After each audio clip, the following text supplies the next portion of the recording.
딸이 출산 중 세상을 떠난 날, 제 하늘은 무너져 내렸습니다. 비웃으셔도 좋습니다. 그때가 태어난 손주를 안고 제 마음속에는 오직 한 가지 생각뿐이었습니다. 이 아이와 함께 갈 수만 있다면.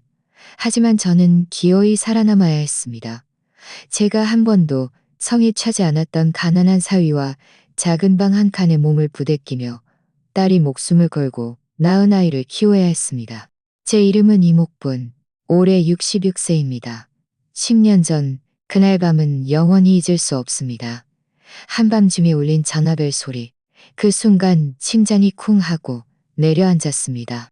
병원에서는 차갑고 딱딱한 목소리로 산모가 대량 출혈로 위급한 상황이니 보호자분은 서둘러 와주십시오라고 했습니다. 저는 온몸에 피가 다 빠져나가는 듯한 기분으로 외투를 움켜쥐고 밖으로 뛰쳐나갔습니다. 병원에 도착했을 때 복도 등은 창백하게 빛났고 공기 중에는 소독약 냄새가 진하게 배어 있었습니다. 저는 다리가 후들거려 거의 끌려가다시피 달려갔습니다. 의사가 수술실에서 나와 마스크를 벗었고 미간은 잔뜩 찌푸려져 있었습니다. 그는 단 한마디만 했습니다. 최선을 다했지만 산모를 살리지 못했습니다. 그 순간 저는 그 자리에 주저앉았습니다. 귓속은 윙윙거렸고 세상 전체가 산산조각 난 것 같았습니다. 입을 벌려 소리치려 했지만 목구멍에서는 아무 소리도 나오지 않았습니다. 누군가 저를 부축하려 했지만 저는 뿌리치고 수술실 문만 멍하니 바라봤습니다. 내 딸은 겨우 30살인데 아이의 얼굴도 제대로 보지 못하고 그렇게 가버린 것입니다. 누군가 갓난아기를 제 앞에 안겨주며 말했습니다. 아들이에요. 4kg이 넘어요. 목이 쉬도록 우네요. 하지만 저는 그 쭈글쭈글한 작은 얼굴을 보며 기쁨 대신 찢어지는 듯한 고통을 느꼈습니다. 아이는 왔지만 제 딸은 사라진 것입니다. 그날은 하늘마저 잿빛으로 흐렸습니다.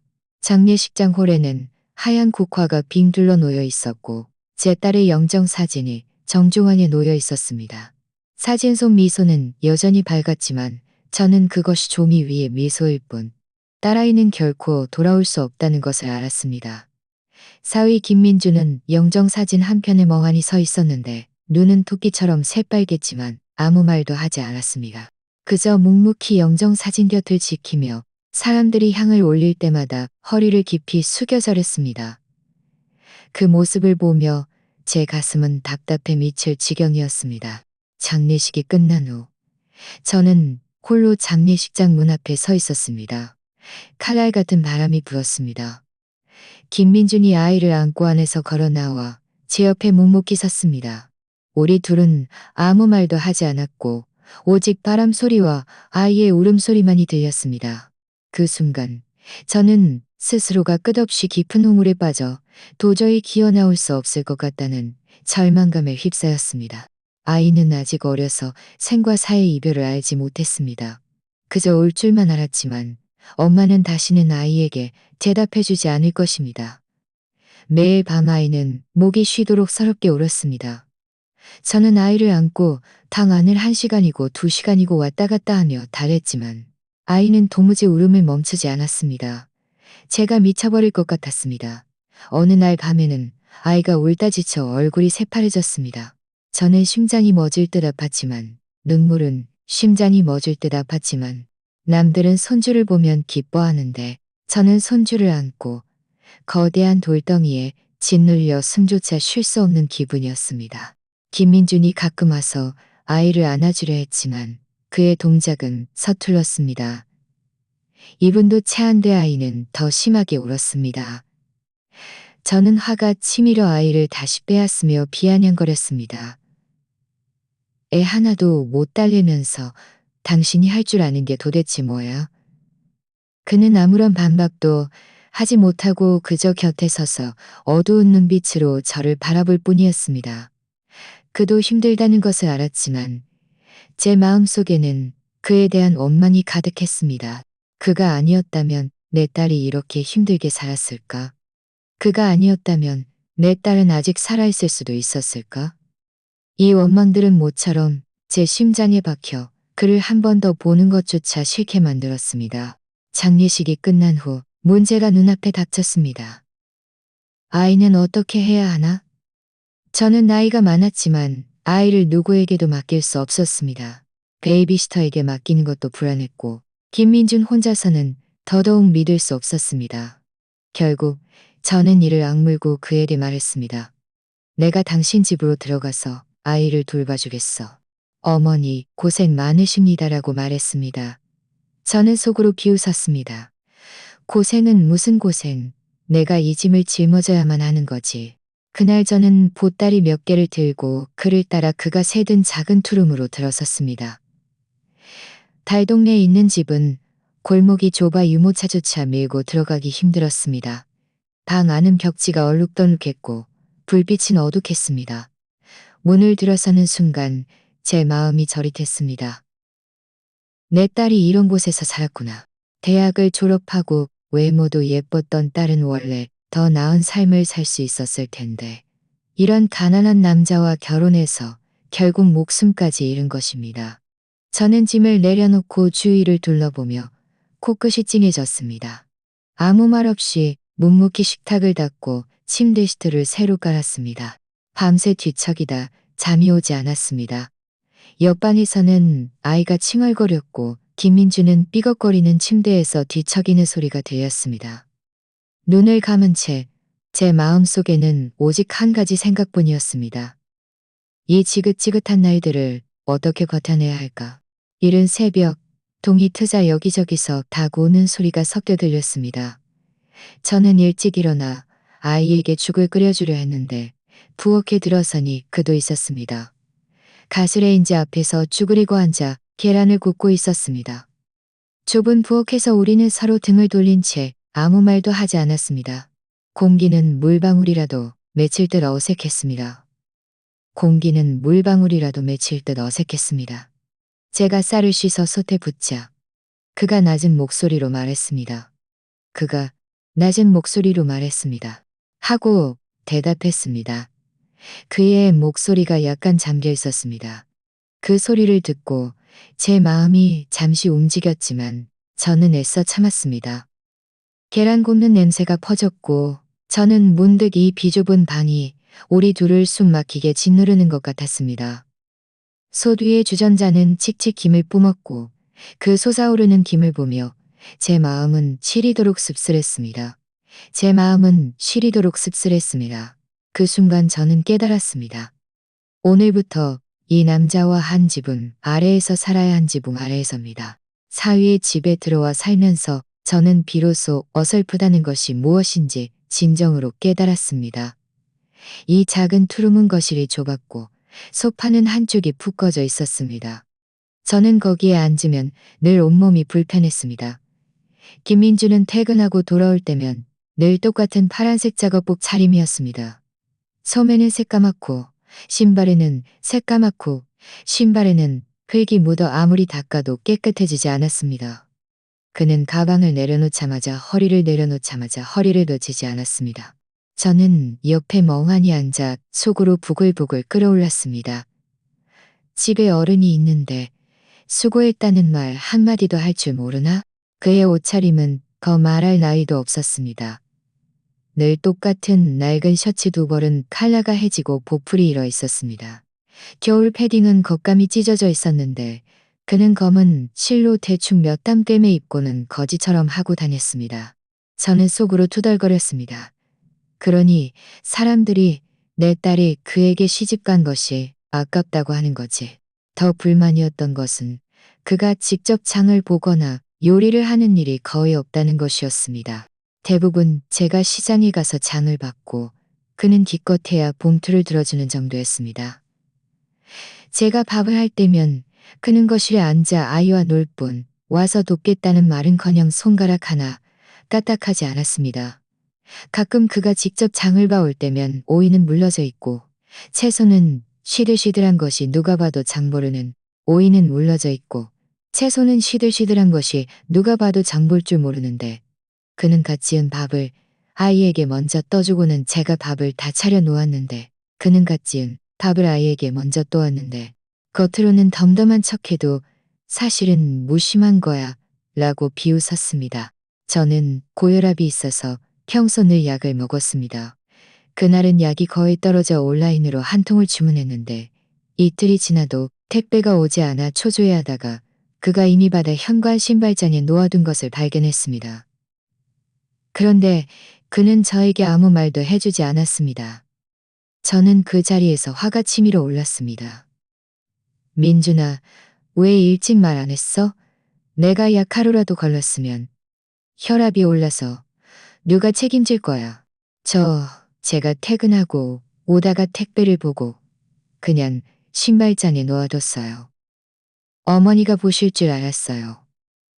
내가 눈이 안 좋은 거 알면서 집에 물건이 이렇게 많은데 내가 어떻게 찾을 수 있어? 당신은 나를 아예 신경도 안 쓰는 거지? 제가 말을 할수록 목소리가 높아졌습니다. 그 쭈뼛거리는 모습을 보니 제 속은 더욱 뒤집혔습니다. 그는 머리를 극적이며 작은 목소리로 죄송합니다. 다음부터는 조심하겠습니다. 라고 했습니다. 마치 엄청난 잘못이라도 저지른 잘못이라도 저는 그가 부주의한 것이 아니라 제 존재를 아예 마음에 두지 않는 것이라고 확신했습니다. 손주가 돌이 되어 보건소에 가서 건강검진을 받던 날, 저와 그가 함께 아이를 데리고 갔습니다. 대기실에 들어서니 다른 젊은 부부들은 시어머니 팔짱을 끼고 세 식구가 웃고 떠들며 화기애애했습니다.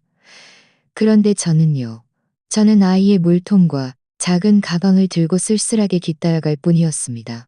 의사가 아이의 상태를 묻자 그는 막힘없이 대답했습니다. 저는 한마디도 끼어들 수 없었고 마치 남처럼 서 있었습니다.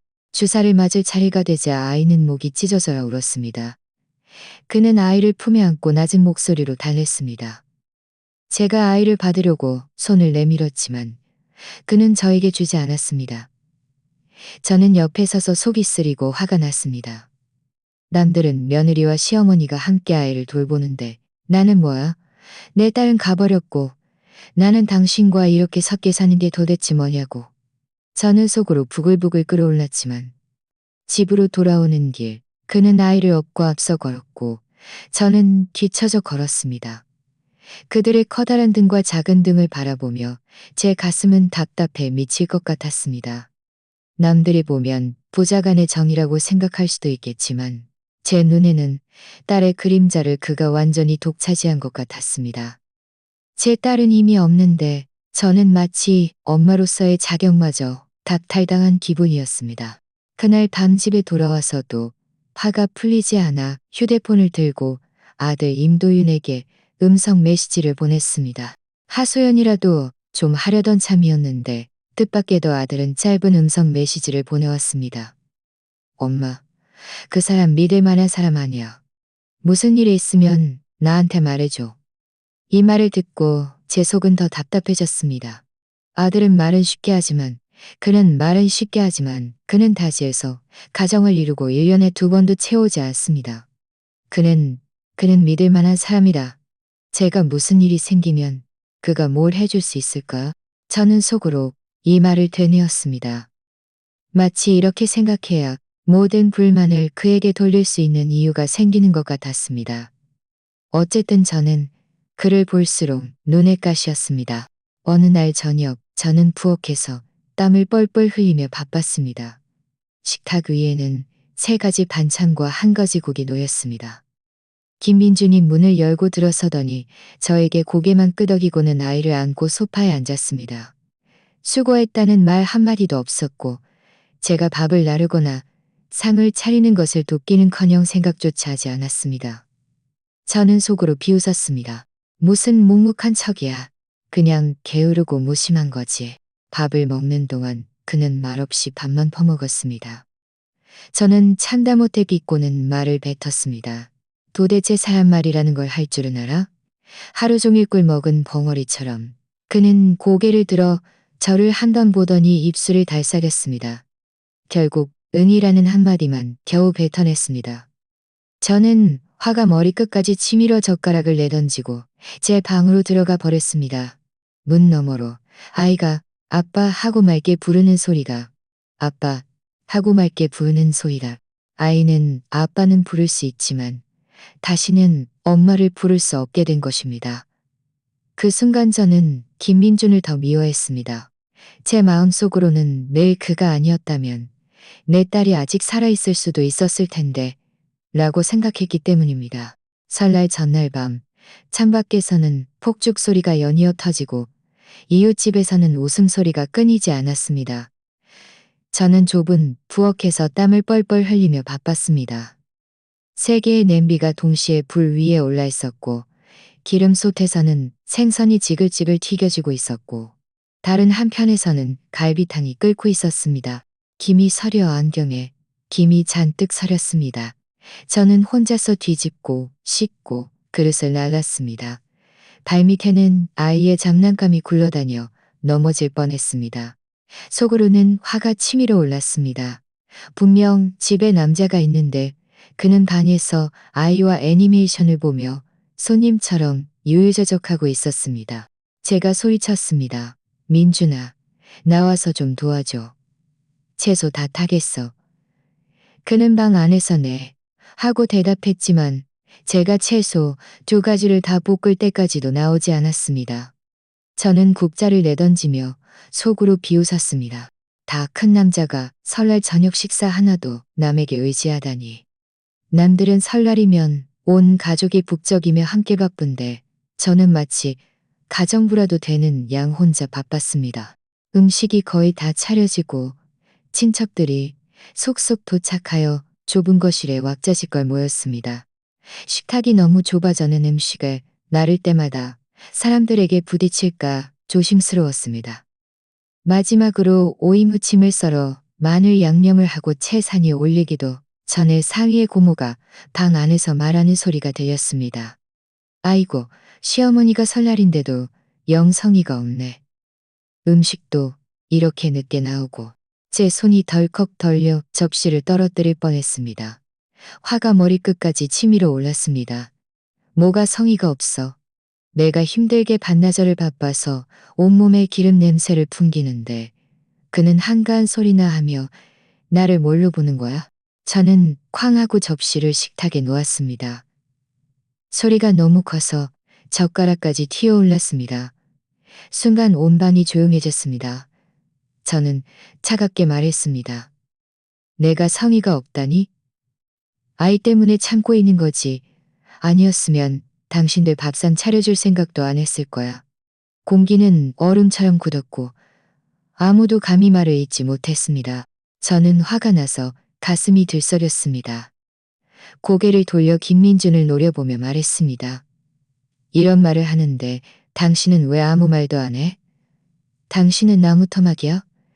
남들이 당신은 눈 뜨고 보고만 있을 거야? 그는 잠시 멍하니 있다가 낮은 목소리로 말했습니다. 저한테 한 말이 아니니까 신경 쓰지 마세요. 이 말에 저는 완전히 폭발했습니다. 뭐가 나한테 한 말이 아니야. 제가 친척들 앞에서 부엌에 서서 하인처럼 바쁘게 움직였는데 그는 저를 감싸주기는커녕 제가 스스로 참으라고 했습니다. 김민준, 당신은 도대체 무슨 생각이야? 남들 앞에서 나를 이렇게 망신 주는데 당신은 속이 시원해? 제 목소리는 이미 쉬어 있었고 손가락은 떨렸습니다. 손가락은 떨렸습니다. 친척들은 서로 얼굴을 마주보며 누군가 어색하게 분위기를 풀려 했습니다. 아이고, 아주머니 화내지 마세요.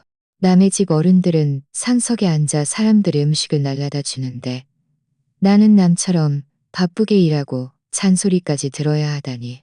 말다툼을 하던 중 문득 문 뒤에서 작게 흐느끼는 소리가 들렸습니다. 고개를 돌려보니 손주가 침실 문 뒤에 숨어서 작은 머리를 내밀고 있었습니다. 작은 눈은 새빨개져 있었고 어깨를 움츠린 채 감이 나오지 못했습니다. 그 순간 제 심장이 쿵 하고 세게 울렸습니다.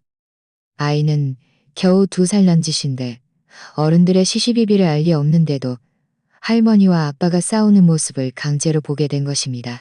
아이는 분명 제가 너무 무섭다고 생각할 것입니다. 저는 심호흡을 하고 목소리를 낮췄지만 속에서 치밀어 오르는 화는 도저히 가라앉지 않았습니다. 저는 김민준을 노려보며 날카로운 목소리로 말했습니다. 당신은 아이가 매일 우리가 싸우는 걸 보게 할 거야? 아이가 나중에 어떻게 생각하겠어? 그는 고개를 숙이지 않았습니다.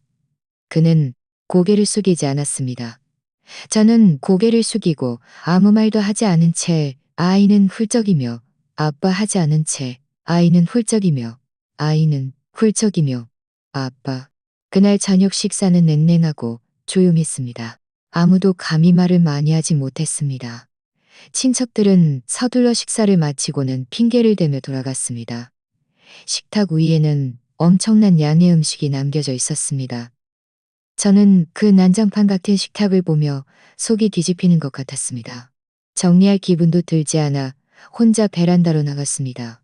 아래층에서는 폭죽 소리가 귀청을 찢을 듯 울렸고 멀리서는 그 꽃놀이가 밤하늘을 오색찬란하게 수놓았습니다.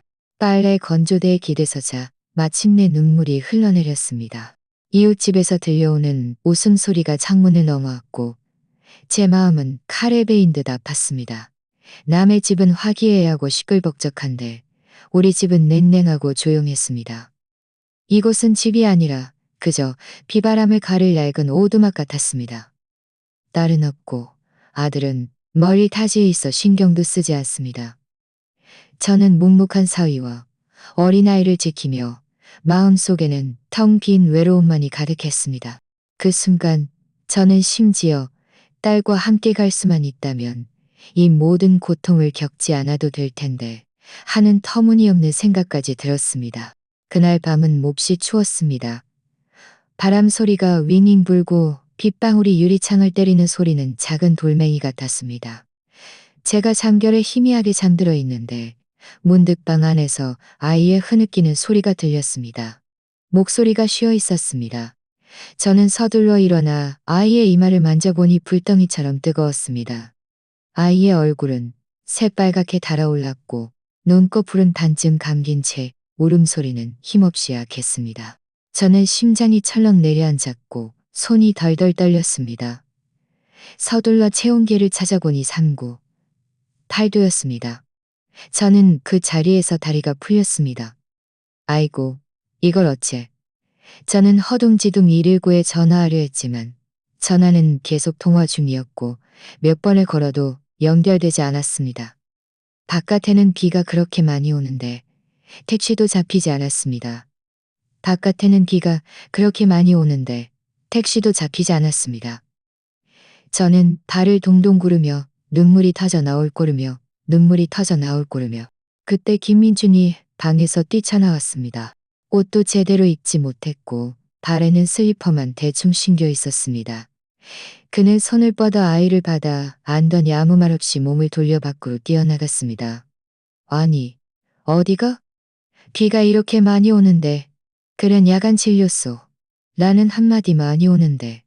그는 야간 진료소. 라는 한마디만 남기고 뛰쳐나갔습니다. 빗방울이 후드득 땅에 떨어지고 밤은 어둑했습니다. 그는 아이를 안고 앞을 향해 가였습니다. 그는 아이를 안고 앞을 향해 가였습니다. 그의 슬리퍼는 철썩철썩 소리를 냈고 아이는 열에 취해 칭얼거렸습니다. 저는 쫓아가며 천천히 넘어질라 하고 외쳤지만 그는 뒤도 돌아보지 않았습니다. 빗속에서 그의 뒷모습은 점점 희미해져 갔습니다. 그 순간 제 마음속에는 묘한 감정이 피어났습니다. 그의 무모함에 화가 나기도 했지만 동시에 그 필사적인 모습에 마음이 불안해졌습니다. 거리는 텅 비어 있었고 빗소리와 우리의 거친 숨소리만이 들렸습니다. 가장 가까운 야간 진료소는 3km 밖에 있었습니다. 그는 기어이 아이를 안고 내내 뛰었습니다. 신발에서 튀어오른 물방울이 바지를 적셨고 빗물이 이마를 타고 흘러내렸지만 그는 닦을 생각조차 하지 못했습니다. 저는 외투를 들고 그의 뒤를 필사적으로 쫓아갔습니다. 심장이 함께 쿵쾅거렸고 마치 아이의 체온이 제 심장을 짓누르는 것 같았습니다. 마침내 병원 입구에 다다랐을 때 저는 숨을 헐떡이며 다리가 거의 움직이지 않았습니다. 그 순간 저는 고인물을 받고 미끄러져 그대로 넘어졌습니다. 무릎이 화끈거리며 아팠습니다. 저는 아 하고 비명을 질렀습니다. 속으로는 화가 나고 아팠습니다. 막 일어나려는데 김민준이 고개를 돌렸습니다. 아이는 아직 그의 품에 안겨 있었는데 그는 한 손으로 아이를 안고 다른 손을 뻗어 저를 번쩍 일으켜 세웠습니다. 어머니, 조심하세요. 그의 목소리는 급했고 숨소리가 섞여 있었습니다. 빗물이 그의 턱을 타고 흘러내렸고 그의 얼굴은 비인지 땀인지 분간할 수 없을 정도로 젖어 있었습니다. 그의 얼굴은 비인지 땀인지 분간할 수 없을 정도로 젖어 있었습니다. 저는 그 초췌한 얼굴을 응시하며 심장이 덜컥했지만 의사가 아이의 체온을 재더니 급성 고열이라며 다행히 폐렴은 아니라고 했습니다. 해열 주사를 놓고 약을 처방해주며 세심하게 관찰해야 한다고 당부했습니다.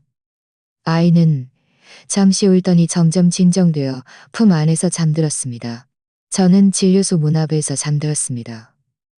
저는 진료소 문 앞 의자에 앉아 손이 여전히 떨렸습니다. 밤새 팽팽했던 긴장이 그제야 풀리며 눈물이 왈칵 쏟아졌습니다. 저는 흐느끼면서도 김민준에게 화를 내준에게 화를 내준에게 화를 내준에게 화를 내준에게 화를 내준에게 아이에게 무슨 일이라도 생겼으면 어쩔 뻔했냐고 왜 좀 더 신중하게 생각하지 못하는 거야? 그는 잠든 아이를 안고 고개를 숙인 채 아무 말도 하지 않았습니다. 어깨는 여전히 들썩였습니다. 그는 몹시 초라해 보였습니다. 바지는 온통 흙푸성이었고 슬리퍼는 이미 어디론가 사라져 발등은 빗물에 불어 하얗게 변해 있었습니다. 제 마음이 덜컥했지만 입으로는 여전히 매몰차게 말했습니다. 도대체 누구를 닮아서 이렇게 무모한 거야? 제 목소리가 좀 커지자 간호사까지 이쪽을 쳐다봤습니다. 속은 답답해 미칠 것 같았습니다. 분명 아이는 괜찮아졌는데 제 가슴은 돌덩이에 짓눌린 것 같았습니다. 한참 후 그가 작게 한숨을 쉬는 소리가 들렸습니다.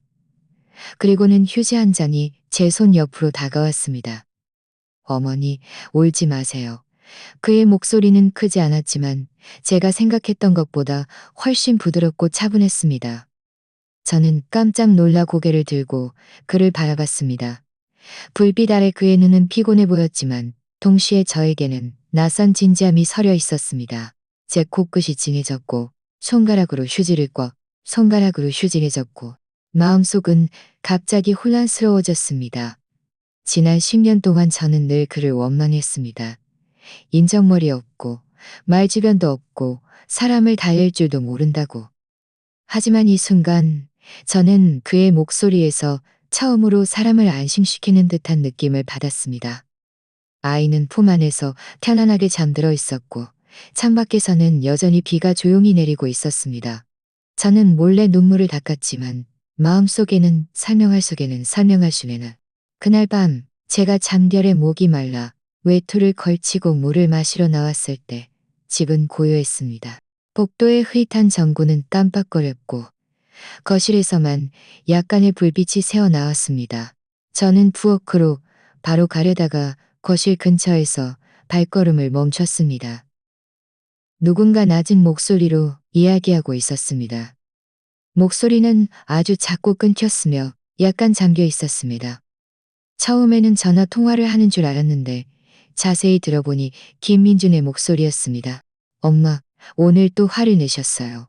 아이고, 제가 좀 감당하기 힘들어요. 제 심장이 쿵 하고 내려앉았습니다. 그 어투는 마치 어린아이가 어른에게 하소연하는 것 같았고 동시에 조심스러워서 남에게 방해가 될까봐 걱정하는 것 같았습니다. 저는 그 자리에 굳어서서 발이 땅에 박힌 듯 움직일 수 없었습니다. 감히 안으로 들어가지 못했습니다. 깊은 밤 그의 목소리는 불빛 아래에서 왠지 모르게 외로운 느낌을 풍겼습니다. 제 마음이 갑자기 저릿했지만 저는 애써 눈물을 참았습니다. 제가 몰래 고개를 내밀어 보니 그는 거실 낮은 의자에 앉아 있었습니다. 손에는 사진 액자를 들고 있었는데 그 액자는 제가 분명히 아는 제 딸의 영정 사진이었습니다. 그는 액자를 무릎 위에 놓고 낮은 목소리로 말했습니다. 지혜야, 오늘 어머니가 아직 화가 안 풀리셨네. 어머니를 원망하지 마. 어머니는 그저 너를 안타까워하시는 거야. 어머니를 원망하지 마. 칼처럼 제 심장을 찔렀습니다. 칼처럼 제 심장을 찔렀습니다. 심장이 무언가에 세게 부딪힌 것 같았습니다. 그는 아직도 제 딸에게 말을 걸고 있습니다. 10년이 지났는데 그는 아직도 제 딸에게 말을 부딪힌 것 같았습니다. 그 순간 저는 처음으로 제가 어쩌면 틀렸을지도 모른다고 생각했습니다. 그는 무심한 것이 아니었고 무관심한 것도 아니었습니다. 그저 모든 속마음을 마음속에 감추고 그 사진을 보며 조용히 이야기하고 있었던 것입니다. 저는 숨을 죽였습니다. 그를 방해할까봐 두려웠습니다. 주전자에서 물 끓는 소리가 고르륵 하고 들리고 나서야 저는 갑자기 정신이 들었습니다. 서둘러 침실로 돌아왔지만 마음속은 혼란스러웠습니다. 다음 날 그가 출근한 틈을 타서 방을 정리하다가 그의 침대 머리맡 서랍을 열었습니다. 원래는 수납 공간을 찾으려던 것인데 뜻밖에도 작은 상자를 발견했습니다. 상자 안에는 낡은 칫솔 한 자루가 조용히 놓여 있었고 칫솔모는 이미 다 벌어져 있었습니다. 그 옆에는 얇은 일기장 한 권이 있었습니다. 저는 그것이 제 딸이 대학 시절 자주 쓰던 꽃무늬 일기장이라는 것을 알아봤습니다. 다섬주머니 일기장이라는 것을 알아봤습니다. 제 손가락이 덜컥 떨릴 뻔했습니다. 한 페이지를 펼치니 이렇게 쓰여 있었습니다. 한 페이지를 펼치니 이렇게 쓰여 있었습니다. 마치 딸이 눈앞에 있는 것 같았습니다. 눈물이 제 눈을 흐렸습니다. 제가 화를 내야 할지 아니면 가슴 아파해야 할지 알 수 없었습니다. 딸이 그를 따라 너무 많은 고생을 했다는 사실에 화가 났지만 동시에 이 낡은 물건들을 그가 10년 동안 소중히 간직하며 하나도 버리지 않았다는 사실에 가슴이 아팠습니다. 저는 상자를 다시 제자리에 놓았지만 손은 여전히 떨렸고 마음속은 이루 말할 수 없는 복잡한 이루 말할 수 없는다. 어느 날 저녁 아이가 갑자기 벽에 걸린 가족 사진을 가리키며 물었습니다. 할머니, 엄마는 어디 갔어요? 왜 한 번도 못 봤어요? 제 심장이 쿵 하고 조여들었습니다. 저는 억지로 미소를 지으며 말했습니다. 엄마는 아주 먼 곳으로 일하러 가셨어. 네가 크면 만날 수 있을 거야. 하지만 아이는 어리둥절한 얼굴로 아는 듯 모르는 듯 고개를 끄덕였습니다. 제 마음은 더욱 조여들며 한숨만 나왔습니다. 그날 밤 저는 무심코 그의 방 문을 열었다가 김민준이 침대 옆에 앉아 아이에게 조용히 이야기를 들려주는 모습을 보았습니다. 그는 말했습니다. 네 엄마도 어릴 때 사탕을 좋아했어. 웃으면 작은 던이가 보였지. 아이는 이야기에 푹 빠져 작은 손으로 그의 소매를 꽉 잡고 있었습니다. 그 순간 제 가슴이 찡하게 아팠습니다. 아, 지난 세월 동안 그가 엄마 이야기를 안 한 것이 아니라 자신만의 방식으로 아이가 조금씩 엄마를 기억하게 하고 있었구나. 저는 문 밖으로 물러나 벽에 기대어 흐르는 눈물을 멈출 수 없었습니다. 며칠 후 이웃이 복도에서 저를 만나며 무심코 물었습니다. 아주머니, 사위가 참 부지런하네요. 매일 아이도 데려다주고 전등도 고쳐주고. 저는 깜짝 놀라 무심코 그는 아무짝에도 쓸모없다고 말하려다가 말을 멈췄습니다. 잠시 망설이다가 가볍게 웃으며 말했습니다. 그 사람 나쁘지는 않아요. 목소리는 아주 작았지만 저 스스로도 그 작은 흔들림을 느낄 수 있었습니다. 집에 돌아와 소파에 앉았지만 마음은 오랫동안 진정되지 않았습니다. 10년 동안 저는 쓸모없다는 두 글자로 그를 규정했지만 다른 사람들의 눈에는 그가 이미 행동으로 책임감이라는 것을 증명하고 있었다는 것을 깨닫지 못했습니다. 그날 아침 저는 늘 하던 대로 보건소에 가서 검진을 받았습니다. 의사가 필름을 라이트 박스에 비춰보더니 미간을 잔뜩 찌푸린 채 한참을 망설이다가 입을 열었습니다. 폐의 그림자가 보이니 큰 병원에 가서 추가 검사를 받아보시는 게 좋겠습니다. 제 심장이 쿵이 하고 내려앉았고 손에 들고 있던 가방이 받아댔습니다. 그 차가운 어투에서 전에 들고 있던 가방이 바닥에 떨어졌습니다. 그 순간 귓속은 밍밍거렸고 머릿속에는 오직 한 가지 한 가지. 그는 검사 결과를 제 손에 건네주었고 제 손은 종이가 바스락거릴 정도로 떨렸습니다. 문을 나서자 저는 온몸의 힘이 다 빠져나간 것 같았고 바람이 불자 등골이 오싹했습니다. 검사 결과를 들고 집으로 돌아오는 길, 발걸음은 한없이 무거웠습니다. 문득 제가 너무 빨리 늙어버렸고 몸이 언제라도 무너져 내릴 수 있다는 생각이 들었습니다. 10년 동안 저는 버텨왔지만 이 순간 처음으로 진심으로 두려웠습니다. 만약 내가 쓰러지면 아이는 누가 돌보지? 집에 돌아와 침대 옆에 한참을 멍하니 앉아 있다가 아들 임도윤에게 전화를 걸었습니다. 전화는 금방 연결되었고 배경에서는 키보드 소리와 시끄러운 사무실 소음이 들렸습니다. 저는 목이 메어 말했습니다. 의사 선생님이 폐의 그림자가 보인다고 입원해서 검사해야 한다고 입원해서 검사해야 한다고 입원해서 검사해야 한다고 하셨어. 그는 2초간 침묵하더니 이내 말했습니다. 엄마, 괜찮으세요? 괜찮으세요? 바쁜데 뭘. 엄마는 괜찮아. 전화가 끊긴 후에도 저는 휴대폰을 꽉 쥐고 있었습니다. 손바닥에는 땀이 가득했습니다. 그 순간 저는 문득 깨달았습니다. 아들의 마음 속에서 제 병은 프로젝트보다 중요하지 않다는 것을. 사흘 후 아들이 마침내 돌아왔습니다. 양복을 채입고 작은 과일 바구니를 들고 있었습니다. 병실에 들어서자마자 그는 고개를 숙여 휴대폰을 만지작거리며 말했습니다. 엄마, 저 이따가 전화 회의가 있어서 시간이 많지 않아요. 저는 억지로 미소를 지으며 말했습니다. 네가 와준 것만으로도 충분해. 그는 침대 옆에 20분 정도 앉아 있었는데 대화 내용은 온통 일과 투자 이야기였습니다. 만약 어머니가 정말 오래 입원하셔야 한다면 집 문제는 미리 계획을 세워야 하지 않을까요? 나중에 절차가 복잡해지니까요. 저는 멍하니 있었습니다. 그 가입을 열자마자지 않을까요? 제 손 한 번 잡아주지 않았답니다. 제 손 한 번 잡아주지 않았습니다. 눈물이 터져 나올 뻔했지만 저는 애써 참으며 고개를 끄덕였습니다. 그의 뒷모습이 복도에서 사라지는 것을 바라보며 제 심장은 마치 찢어지는 듯했습니다. 내 친아들인데 그의 눈에는 내가 그저 책임, 심지어는 부담일 뿐이었나. 병실은 이내 조용해졌습니다. 링거액이 똑똑 떨어지는 소리만 들렸습니다. 하얀 벽, 차가운 공기 속에 배어있는 소독약 냄새가 제 코끝을 진하게 만들었습니다. 저는 천장을 응시했습니다.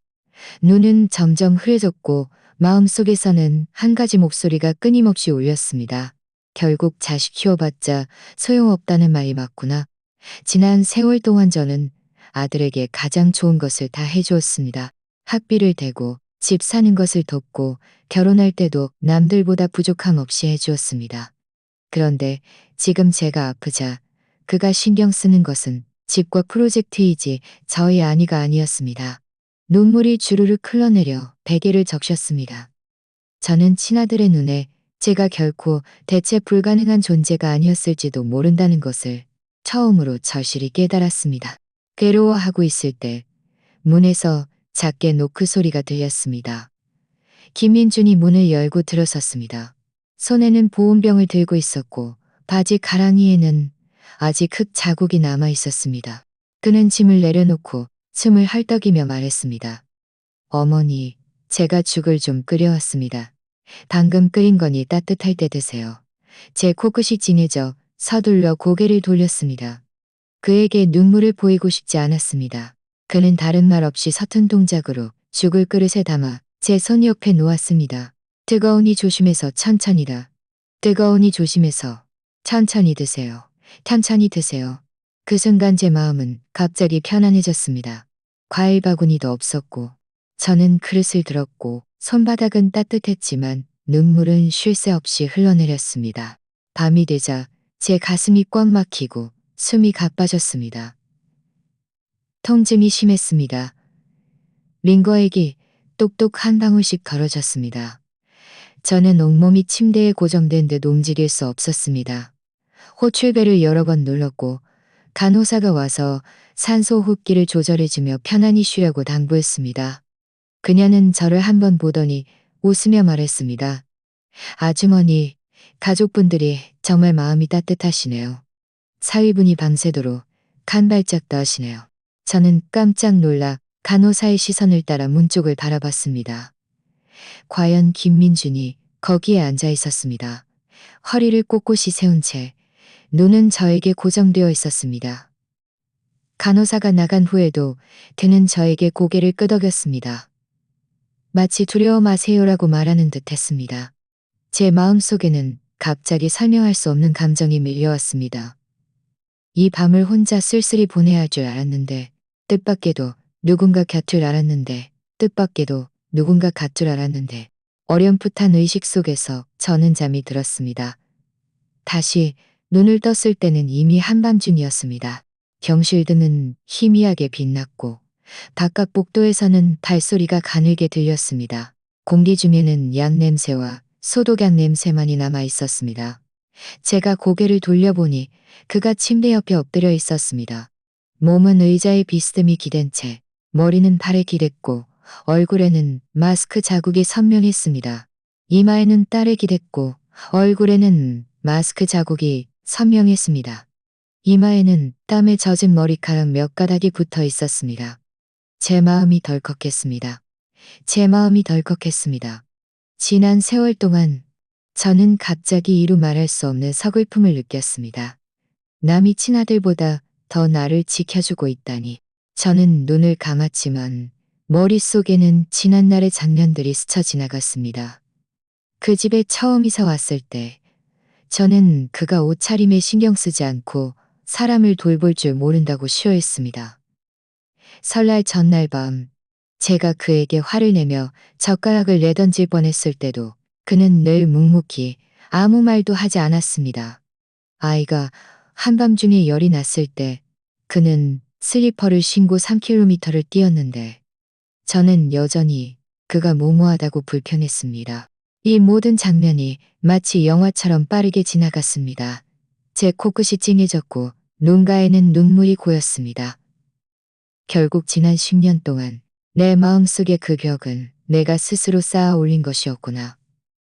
그는 한 번도 다투지 않았고 한 번도 도망치지 않았으며 그저 묵묵히 자신만의 방식으로 이 가정을 지탱해왔던 것이다.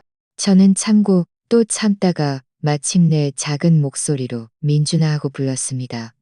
지난 10년 동안 제가 감정 없이 그의 이름을 부른 것은 처음이었습니다. 목소리는 아주 작았지만 고요한 병실에서는 잠든 사람을 깨우는 듯한 종소리 같았습니다. 그는 즉시 고개를 들었고 눈은 빨갛게 충혈된 채 저를 바라봤습니다. 처음에는 멍하니 있다가 이내 억지로 미소를 지었습니다. 목소리는 잠겨 있었지만 안정감이 느껴졌습니다.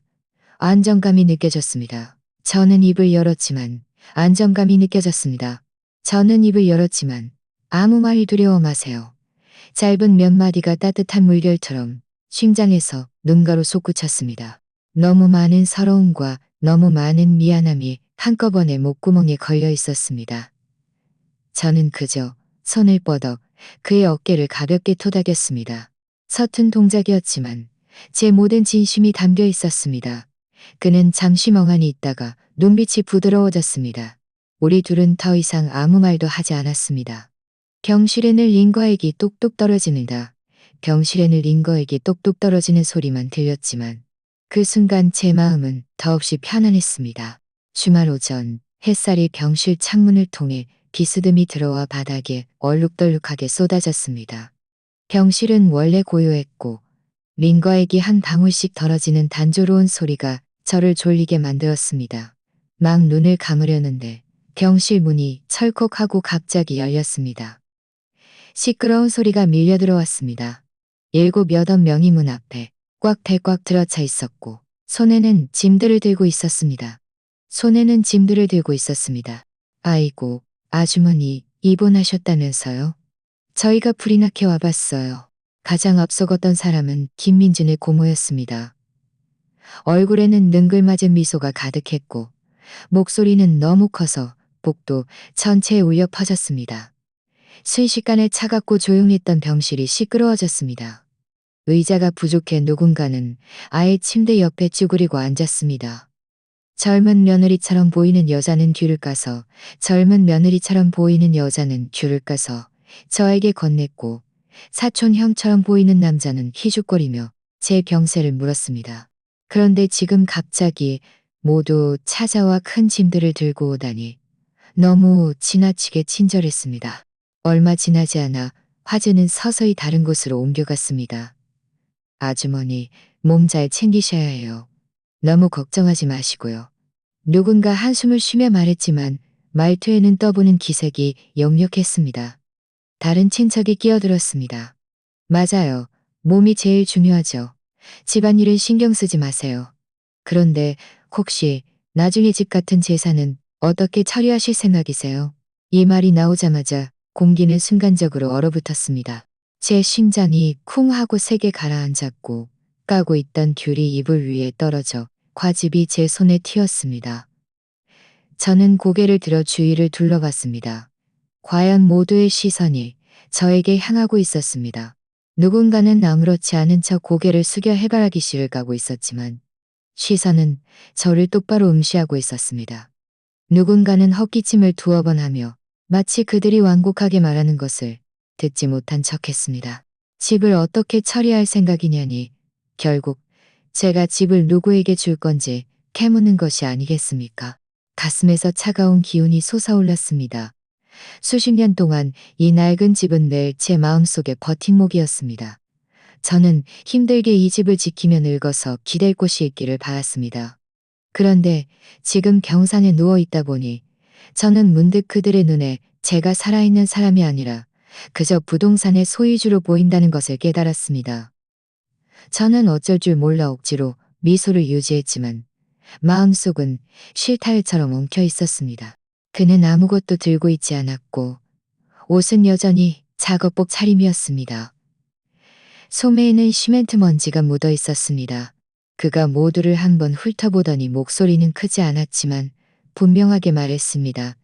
집은 누구도 건드릴 수 없습니다. 방 안은 순식간에 조용해졌습니다. 과일 카이 접시에 떨어지는 소리마저 들릴 정도였습니다. 고모가 멍하니 있다가 어색하게 웃으며 말했습니다. 아이고, 저희는 그냥 물어본 거예요. 너무 신경 쓰지 마세요. 신경 쓰지 마세요. 다른 친척도 서둘러 고개를 끄덕였습니다. 맞아요. 그냥 걱정돼서 그런 거지. 다른 뜻은 없어요. 하지만 그들의 눈에 보이는 작은 속셈을 저는 똑똑히 볼 수 있었습니다. 제 심장은 갑자기 따뜻해졌습니다. 10년 동안 저는 그를 경계하고 싫어하고 나무랐지만 가장 결정적인 순간에 그는 한마디로 저를 단단히 지켜주었습니다. 저는 고개를 숙였습니다. 마음속은 오만 가지 감정으로 뒤섞였지만 입가에는 저절로 미소가 걸렸습니다. 얼마나 많이 제가 뒤에서 그를 쓸모없다고 욕하고 무뚝뚝하다고 싫어했던가요. 그런데 지금 저의 마음을 진정으로 편안하게 해주는 사람은 친아들도 아니고 그 수많은 친척들도 아닌 이 남이었습니다. 저는 문득 며칠 전 아들이 병실에 왔을 때 했던 말이 떠올랐습니다. 집은 일찍 정리해두지 않으면 나중에 복잡해져요. 그때 제 가슴은 쉬도록 차가웠지만 지금 다시 생각하니 마치 바늘로 찌르는 듯 아팠습니다. 그런데 김민주는 제 집을 원하지 않았고 제 돈을로 찌르는 제 집을 원하지 않았고 제 돈을 원하지 않았고 고개를 숙여 촉촉해진 눈가를 가렸습니다. 사람들은 제가 친척들의 말에 화가 났다고 생각했지만 사실 저는 그의 한마디에 마음이 혼란스러워진 것이었습니다. 그들이 일어나 가려는데 사촌 형이 아직도 미련을 버리지 못하고 아무렇지 않은 척 말했습니다. 아주머니, 만약 몸이 안 좋아서 오래 입원하셔야 한다면 집 문제는 미리 고려해봐야 하지 않을까요? 저는 버럭 고개를 들었고 제 목소리는 제가 생각했던 것보다 훨씬 차가웠습니다. 집은 누구의 것이든 당신들이 신경 쓸 일이 아니니 집 생각은 꿈도 꾸지 마세요. 이 말이 나오자마자 병실 전체가 예상치 못하게 조용해졌습니다. 친척들은 서로 얼굴을 마주보며 어색하게 웃으며 말했습니다. 아이고, 오해하지 마세요. 그들은 서둘러 짐을 들고 급히 문을 나섰습니다. 문이 닫히는 순간 저는 길게 한숨을 내쉬었습니다. 가슴 속에 뭉쳐있던 답답함이 마침내 서툴렀지만 마치 방금 아무 일도 없었던 듯함이 마치 방금 마침내 사라졌습니다. 고개를 돌려 김민준을 보니 그는 고개를 숙인 채 식탁 위에 고니 그는 고개를 숙인 채 식탁 위에 입원한 지 며칠 만에 몸 상태가 안정되어 퇴원 준비를 할 수 있게 되었습니다. 하지만 의사는 추가 치료 비용이 필요하니 미리 준비해두는 것이 좋겠다고 일러주었습니다. 격리 직원이 서류 뭉치를 들고 와서 말했습니다.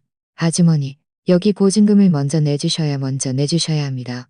아주머니, 여기 보증금을 먼저 내주셔야 합니다. 부동산더니 부동산을 담보로 할 수도 있습니다. 절차가 간편합니다. 저는 멍하니 있었습니다. 그 집은 제 평생의 피땀이었고 딸에게 남겨주고 싶었던 추억이었으며 제가 유일하게 손에 줄 수 있는 버팀목이었습니다. 그런데 지금 의사의 말 한마디에 그 집을 담보로 잡아야 한다니 저는 김민준을 쳐다봤습니다. 그는 옆에 서서 침착해 보였지만 저를 재촉하지 않았습니다. 저는 문득 마음이 불안해졌습니다. 사인해야 할지 말아야 할지. 경미가 재촉하는 순간 그가 갑자기 입을 열었습니다. 집은 안 됩니다. 제가 돈을 빌려오겠습니다. 집은 건드릴 수 없습니다. 목소리는 크지 않았지만 논란의 여지가 없는 단호함이 느껴졌습니다. 격리 직원이 멍하니 있다가 말했습니다. 하지만 그렇게 하면 진행이 늦어질 텐데요. 그가 고개를 저었습니다. 늦어지지 않습니다. 제가 방법을 찾겠습니다. 집은 누구도 건드릴 수 없습니다. 저는 그 자리에 굳어버렸습니다. 10년 동안 얼마나 많이 그를 믿을 수 없다고 생각했고 얼마나 많이 그가 무능하다고 싫어했던가요. 그런데 이 순간 그의 눈빛은 돌처럼 굳건했습니다. 제 목이 메었고 심장이 쿵하고 울리며 무언가 부서져 열리는 듯했습니다. 저는 그를 응시했습니다. 손가락이 떨렸고 눈물이 갑자기 흘러내렸습니다. 지난 10년 동안 저는 그에게 얼마나 많은 꼬리표를 붙였던가요? 쓸모없다, 무뚝뚝하다, 믿을 수 없다. 그런데 지난 세월 동안 진정으로 가정을 지탱한 사람은 누구였을까요? 딸이 떠난 후 가장 힘든 시간을 저와 함께 버텨낸 사람은 누구였을까요? 손주가 열이 났을까요? 손주가 열이 났을까요? 손주가 열이 났을 때 3km를 업고 뛰어간 사람은 누구였을까요?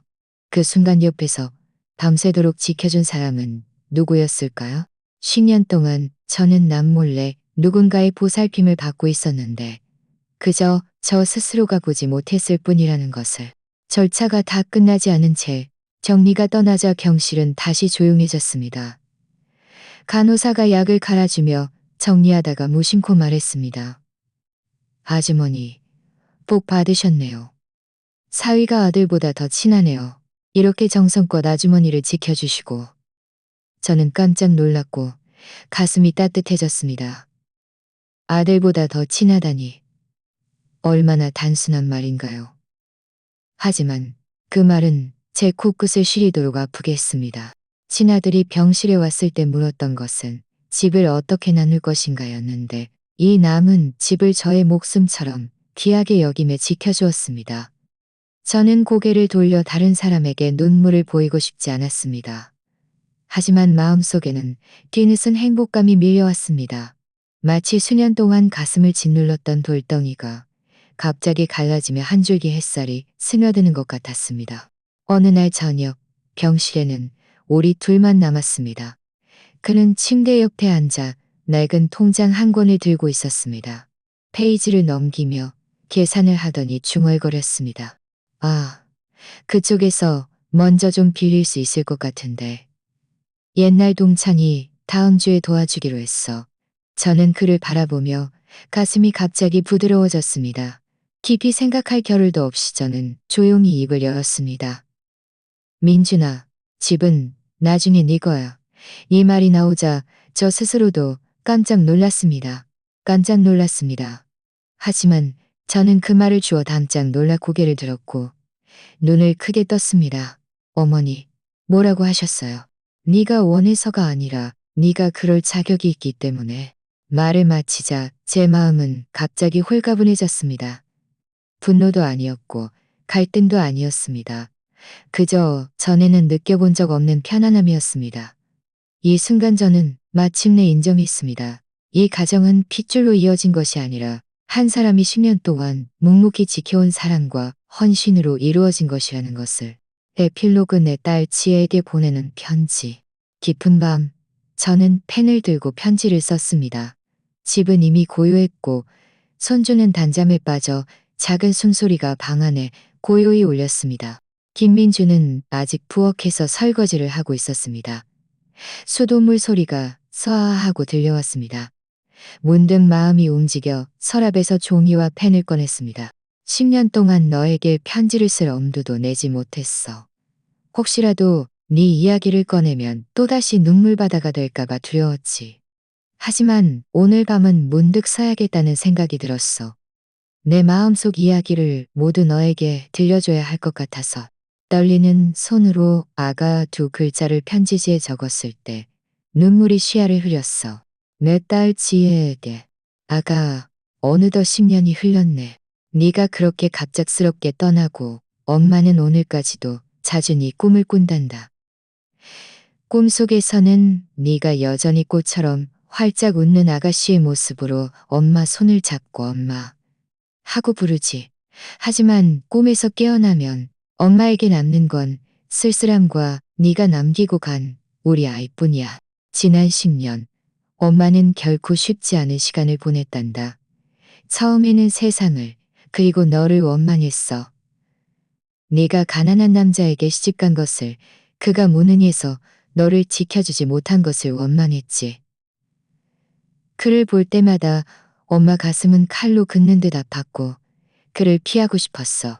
하지만 네가 남기고 간 혈육 때문에 엄마는 어쩔 수 없이 그와 함께 살아야 했지. 그 시간 동안 엄마는 그에게 좋은 말 한마디도 해주지 못했단다. 하지만 세월은 거짓말을 하지 않더구나. 아이가 열이 났을 때 맨발로 3km를 업고 뛰어간 것은 그였어. 엄마가 입원했을 때 밤새도록 병상 곁을 지켜준 것도 그였지. 친척들이 집을 탐낼 때 가장 먼저 나서서 엄마를 지켜준 것도 그였단다. 엄마는 늘 그를 믿을 수 없다고 생각했지만 10년이 지나고 보니 누가 진심으로 엄마를 지켜주고 누가 오직 집만을 신경 썼는지 엄마는 똑똑히 보게 되었어. 아가, 너는 아니? 며칠 전 엄마가 속으로 그를 사위라고 불렀단다. 그리고 이 집이 비로소 진정한 가정을 이룬 것 같다는 생각도 처음으로 들었어. 너는 걱정하지 마. 아이는 아주 잘 지내고 있어. 똑똑하고 착하고 그림도 그리고 할머니도 아빠도 잘 부른단다. 네가 보고 싶을 때마다 아빠가 너에 대한 이야기를 들려줘. 네가 어릴 때 사탕을 좋아했다고 웃으면 작은 덧니가 보였다고 말이야. 아이는 이야기를 듣다가 스르륵 잠들고 얼굴에는 미소가 가득해. 엄마는 알아. 그건 네가 하늘에서 아이 머리를 쓰다듬어 주는 거겠지. 지난 세월 동안 엄마는 비로소 깨달았어. 사람이 늙으면 돈이나 집만 의지하는 게 아니라는 것을. 그리고 아들에게만 무조건 기댈 수도 없다는 것을. 진정으로 마음을 편안하게 해주는 것은 곁에서 지켜주는 누군가가 있다는 것이더구나. 따뜻한 죽 한 그릇, 묵묵한 뒷모습, 그리고 어머니 두려워 마세요. 라는 한마디. 네가 떠났지만 네가 남기고 간 이 사람이 엄마의 남은 생에서 가장 든든한 버팀목이 되었어. 엄마는 예전에 그에게 미안했어. 하지만 지금은 말하고 싶어. 아가, 너는 사람을 잘못 고른 게 아니었어. 너는 편히 쉬렴. 엄마가 너 대신 아이를 잘 돌보고 네가 엄마에게 남겨준 이 사위도 소중히 여길게. 엄마가 마지막 줄을 쓸 때까지도 제 손가락은 떨리고 있었고 눈물이 편지지를 흥건히 적셨습니다. 하지만 이상하게도 제 가슴은 전례 없이 가벼워졌습니다. 창밖에서 바람이 불어 들어왔고 달빛이 편지지에 내려앉았습니다. 마치 네가 내 앞에 서서 고개를 끄덕이며 웃어주는 것 같았습니다. 저는 편지를 잘 접어 액자 뒤편에 조용히 넣어두었습니다. 고개를 들어 네 사진을 바라보며 나지막이 말했습니다. 아가, 이제 두렵지 않아. 방 안에는 갈비찜의 구수한 냄새가 가득했고 베란다에는 바람이 산란이며 커튼을 흔들었습니다. 저는 문득 남은 생이 그렇게 길지는 않지만 더 이상 외롭지 않다는 생각이 들었습니다. 이목분 아주머니의 이야기는 이렇게 천천히 끝이 났습니다. 10년 전 그 전화 한 통이 그녀의 삶을 송두리째 뒤흔들었습니다. 딸은 떠나고 갓난아이는 남았습니다.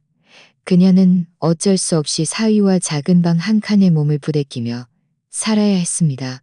삶은 고단했고 그녀의 마음속에는 원망이 가득했습니다.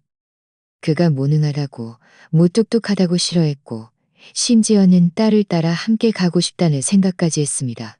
하지만 삶은 그렇게 온갖 자질구레한 일들 속에서 한 사람의 가장 진실한 모습을 드러내게 합니다. 설날 저녁 식사 때의 다툼에서 그녀는 눈물을 쏟으며 이 집이 차갑고 쓸쓸한 오두막 같다고 느꼈습니다. 아이가 고열에 시달리던 비 오는 밤, 그가 맨발로 3km를 업고 뛰어갔을 때 그녀는 비로소 처음으로 마음이 누그러졌습니다. 병실에서 그녀가 그의 이름을 불렀을 때 그는 단 한마디 두려워 마세요라고 했을 뿐인데 그녀는 눈물을 주르륵 흘렸습니다. 그녀는 눈물을 주르륵 흘렸습니다. 그리고 친척들이 집을 탐낼 때 그녀는 누구도 건드릴 수 없습니다. 그녀의 마지막 보루를 든든히 지켜주던 그 순간까지. 마침내 그녀가 베란다에서 그를 부르던 그 순간 부드러운 햇살 아래 10년 동안의 갈등은 비로소 막을 내렸습니다. 아가, 너는 사람을 잘못 고른 게 아니었어. 그 순간 그녀는 마침내 깨달았습니다. 사람이 늙어서 가장 귀한 것은 돈도 아니고 집도 아니며 누군가 곁에서 당신이 두려워하지 않도록 해주는 존재라는 것을. 그녀의 이야기는 어쩌면 우리 주변 많은 어르신들의 속마음일지도 모릅니다. 노년에 가장 두려운 것은 병도 아니고 가난도 아니며 바로 외로움입니다.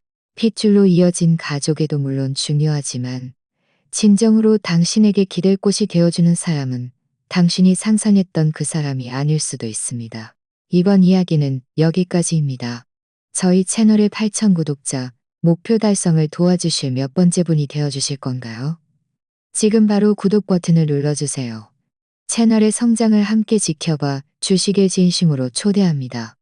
그리고 저희 이야기가 여러분께 작은 위로와 깨달음을 줄 수 있기를 바랍니다. 다음 편에서 다시 만나요. 본 채널의 이야기는 사회 뉴스, 시청자 투고 및 댓글, 공유 등 실제 사건을 각색한 것입니다. 내용에 대한 의견이나 제안이 있으시면 댓글로 함께 이야기해 주세요.